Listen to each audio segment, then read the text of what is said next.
Hello दोस्तों, नमस्कार। आपका हमारे channel energy of life inspire story में बहुत बहुत स्वागत है। दोस्तों, जैसा कि हम सभी लोग जानते हैं कि इस संसार में दो लिंग यानी कि पुरुष और स्त्री का जन्म होता है, लेकिन एक तीसरा जेंडर जिसको हम किन्नर, हिजड़ा, नृत्यांगना आदि नाम से जानते हैं, यह न पुरुष होते हैं और न स्त्री। इनका गुप्तांग पुरुष और स्त्री से भिन्न होता है। यह अक्सर शादी, विवाह, मुंडन, बच्चों के जन्म आदि शुभ कार्यों में अक्सर यह बिन बुलाए आशीर्वाद देने आ जाते हैं। मान्यता है, पुराणों में इसका विस्तृत उल्लेख है कि इनका आशीर्वाद आपकी सफलता के सभी बंद दरवाजे खोल देते हैं। अब बात आती है कि इनकी उत्पत्ति कैसे हुई, तो हमारे ग्रंथ और पुराणों के आधार पर जो चीज उसमें लिखी है उसके माध्यम से हम इस चीज को जानते हैं। वीडियो के लास्ट तक बने रहिएगा, प्रसंग बहुत ही रोचक होने वाली है। और अगर आप चैनल पर नए होंगे तो इसे सब्सक्राइब जरूर कर लीजिएगा। ऐसे ही हम आपके लिए इंटरेस्टिंग वीडियो लाते रहते हैं। तो चलिए वीडियो शुरू करते हैं। एक समय की बात है, भगवान शिव और देवी पार्वती इसी वन में एकांत में विहार कर रहे थे। तभी सनकादिक राशिगण अपने तेज से 10 दिशाओं को प्रकाशित करते हुए भगवान शंकर के दर्शन करने के लिए उस वन में आ गए। सनकादिक मुनियों को किसी भी प्रकार का बंधन नहीं है। वे बिना आज्ञा लिए किसी भी स्थान पर कभी भी आ जा सकते हैं। फिर जब वे चारों मुनि भगवान शंकर के दर्शन के लिए उस वन में आ गए तो उन्होंने देखा कि देवी पार्वती और भगवान शिव एकांत में विहार कर रहे थे। सनकादिक मुनियों को अचानक से उस स्थान पर आता हुआ देखकर देवी पार्वती अत्यंत लज्जित हो गई। देवी पार्वती तुरंत भगवान शिव से दूर होकर खड़ी हो गई। जब उन चारों मुनियों ने देवी पार्वती और शिव जी को एकांत में विहार करते हुए देखा तो वे तुरंत ही वहां से लौटकर नर नारायण के आश्रम की ओर चले गए। जब भगवान शिव ने पार्वती को लज्जित होकर दूर खड़ा हुआ देखा तो वे कहने लगे, हे प्रिय, तुम इस प्रकार से लज्जित क्यों हो रही हो? वे चारों तो हमारे पुत्र के समान हैं, उनसे तुम्हें जाना नहीं चाहिए। देवी पार्वती कहने लगी, हे प्रभु, स्त्री को अपने पुत्र के सामने भी कभी पति के साथ विहार नहीं करना चाहिए। उसे सदैव ही मर्यादा में ही रहना चाहिए। आपने तो कहा था इस स्थान पर कोई नहीं आएगा, फिर हमारे एकांत में विघ्न निर्माण करने के लिए ये चारों मुनि कहां से आ गए? आप तुरंत ही कोई ऐसा उपाय कीजिए जिससे कोई भी इस वन में ना आए, नहीं तो मैं इस स्थान से चली जाऊंगी। तब भगवान शिव ने कहा, हे प्रिय, ठीक है, तुम्हारे इस दुख को दूर करने के लिए मैं अभी उपाय करता हूं। हे प्रिय, आज से ही इस वन में कोई भी पुरुष भूल से भी आ जाएगा तो वह स्त्री हो जाएगा। हे देवर्षि, उस दिन से जो भी उस वन में जाता है वह स्त्री बन जाता है। जो जो लोग यह जानते हैं कि उस वन में शिवजी की माया फैली हुई है, वे भूल से भी उस वन में नहीं जाते हैं। किंतु महाराज सुद्युम्न इस बात को नहीं जानते थे और वे अज्ञानवश अपने सिपाहियों के साथ उस वन में चले गए और शिवजी की माया के प्रभाव में आकर उनका पुरुषत्व नष्ट हो गया और वे सभी स्त्री बन गए। स्त्री का शरीर प्राप्त होने के बाद महाराज लज्जावश घर नहीं गए और उसी वन में इधर उधर भटकने लगे।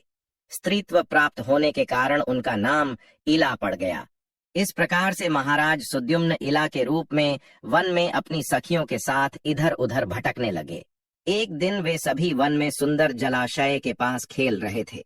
उसी समय चंद्रमा के पुत्र बुध उसी स्थान से गुजर रहे थे। अनेक स्त्रियों के साथ भ्रमण करती हुई उस युवती इला को देखकर चंद्रमा के पुत्र बुध उस पर मोहित हो गए।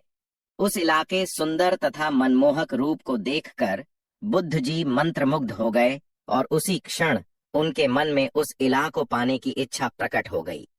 जब इला ने भी बुद्ध जी का सुंदर रूप देखा तो वे भी बुद्ध जी पर मोहित हो गईं और उन्हें अपना पति बनाने के लिए व्याकुल हो उठी। इस प्रकार से इला और बुद्ध दोनों ने एक दूसरे को देखकर अपना प्रेम प्रकट किया। परस्पर अनुराग के कारण उन दोनों ने विवाह कर लिया और कुछ दिनों में उन दोनों के बीच संयोग हुआ। फिर बुद्ध ने इला के गर्भ से एक संतान को उत्पन्न किया जिसका नाम पुरुरवा रखा गया, जो आगे चलकर चक्रवर्ती सम्राट हुआ। पुत्र को जन्म देने के बाद भी वह इला उसी वन में रहने लगी। फिर एक दिन इला अपने पहले के पुरुष रूप को याद करके चिंता करने लगी। तभी उसने मुनिश्रेष्ठ वशिष्ठ जी का स्मरण किया। इला के द्वारा स्मरण करते ही मुनिवर वशिष्ठ जी उस स्थान पर प्रकट हुए। मुनि वशिष्ठ जी इला से कहने लगे, हे देवी, आप किस कारण से दुखी हैं? यदि कोई गोपनीय बात न हो तो तुम मुझे तुम्हारे दुख का कारण बताओ। तब वह इला वशिष्ठ जी से कहने लगी, हे मुनिवर, इस वन में आने से पहले मैं एक पुरुष थी। मेरा नाम सुद्युम्न था, किंतु इस वन में आते ही मेरा शरीर स्त्री का बन गया है। ऐसा किस कारण से हुआ, कृपया मुझे बताइए। तब मुनि वशिष्ठ जी कहने लगे, हे देवी, शायद तुम नहीं जानती होगी, इस वन में भगवान शिव की माया फैली हुई है। उन्होंने इस वन को ऐसा श्राप दिया है कि जो भी पुरुष इस वन में आएगा वह स्त्री बन जाएगा। उन्हें भगवान शंकर की माया के कारण तुम्हें स्त्री का शरीर प्राप्त हुआ है। फिर वह इला कहने लगी, हे मुनिवर, कृपा करके मुझे मेरा पूर्ववत शरीर प्रदान कीजिए। मेरी प्रजा मेरे बगैर दुखी है। मैं ऐसी हालत में अपने राज्य में नहीं लौट सकती। मुनि वशिष्ठ जी से महाराज सुद्युम्न की ऐसी अवस्था देखी नहीं गई। महाराज बड़े शूरवीर और पराक्रमी थे, किंतु शिव जी की माया के कारण उन्हें स्त्री का रूप प्राप्त हुआ था। वशिष्ठ जी कहने लगे, हे वत्स, तुम चिंता मत करो, मैं भगवान शिव से प्रार्थना करके तुम्हारी सहायता करूंगा। तब वशिष्ठ जी ने उसी स्थान पर समस्त लोगों का कल्याण करने वाले भगवान शंकर की आराधना करना आरंभ किया। भगवान शंकर वशिष्ठ जी की आराधना से अत्यंत प्रसन्न हुए और साक्षात उन्हें दर्शन देकर कहने लगे, हे मुनिवर, मैं आपकी भक्ति से अत्यंत प्रसन्न हूँ। आपको जो भी मनोवांछित वर चाहिए उसे मांग लो। तब वशिष्ठ जी भगवान शंकर से कहने लगे, हे प्रभु, आपके दर्शन से मेरा व्रत सफल हुआ। हे भोलेनाथ, मेरी बस यही कामना है कि आप मेरे शिष्य महाराज सुद्युम्न को पुनः पुरुष बना दीजिए। फिर शिव जी ने कहा, हे मुनिवर, मेरी ही माया के कारण सुद्युम्न को स्त्री का शरीर प्राप्त हुआ है, इसलिए मैं ही इसे पुरुष का शरीर प्रदान करता हूँ। किंतु राजा सुद्युम्न 1 मास के लिए पुरुष बने रहेंगे और 1 मास के लिए वे स्त्री बने रहेंगे। इतना कहकर भगवान शिव उस स्थान से अंतर्ध्यान हो गए।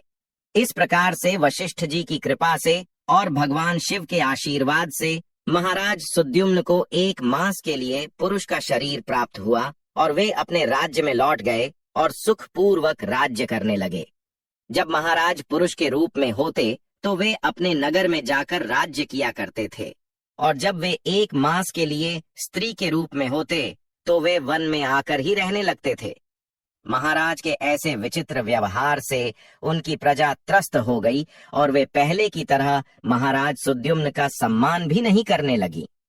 इधर महाराज के स्त्री रूप में रहते हुए बुद्ध से उन्हें जो पुत्र प्राप्त हुआ था, जिसका नाम पुरूरवा था, वह जवान हो गया। तब महाराज सुद्युम्न ने उसे अपना राज्य सौंप दिया और वे सदा के लिए वन में रहने के लिए चले गए।